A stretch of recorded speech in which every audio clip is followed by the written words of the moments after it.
May the 8th, 2015, a time to remember across France as the country reflects on liberation from Nazi oppression 70 years ago. During World War II, the city of Lyon in the southeast became the capital of the resistance movement. For 2 years, from 1940, it was in the free zone and became the crossroads of the different resistance groups. In 1942, terror gripped France's second city as the Gestapo moved in to track down Jews and resistance fighters. The military school in Avenue Berthelot was taken over and became their interrogation headquarters. Jean Nallit was one of those who operated in the shadows. At 18, he had joined the resistance network known as Charette. At the heart of the network, there was intelligence through the maquis, and false papers, between 25 and 30,000 documents were made. If we were captured, we expected to be shot.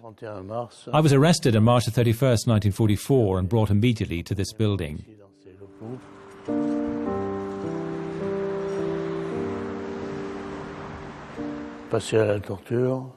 I was tortured by drowning and then revived by being kicked and whipped.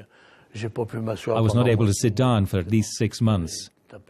They beat me on my buttocks and thighs. On May the 8th, I was herded onto cattle trucks. There were 120 of us to each carriage, and by the end of the journey, a dozen had died. One guy went half mad because of thirst. Others almost asphyxiated because we were crammed so tightly together with little air. I was lucky as I was stuck up against the slat in the door. I could breathe, my mouth glued to the door. The train took us to Buchenwald. When we arrived, we were given an identification number. That was it, no more names. I had to say in German, 49839. It was engraved, until death. At first we were in tents for 40-odd days. To sleep we had to sit down, we spread our legs, lie in the back of a friend who would settle between your legs. That went on for 40-something days. I was assigned to the quarry, breaking stones for 12 hours. It was forbidden to get up or to talk to those around us.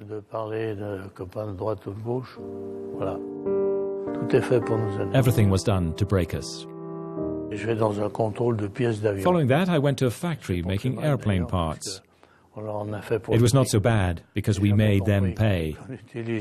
I never understood that someone arrested for resistance could be put to work in an armaments factory. I didn't want to work. When I arrived there was another Belgian prisoner who asked me, "Have you come to work?" I told him no. "And you?" "Me neither." "Well, we'll get along." The good and the bad parts were left to pass, and sabotage continued along the entire assembly line.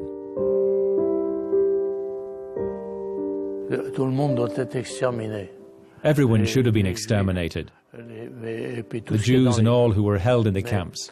But the Russian offensive had resumed.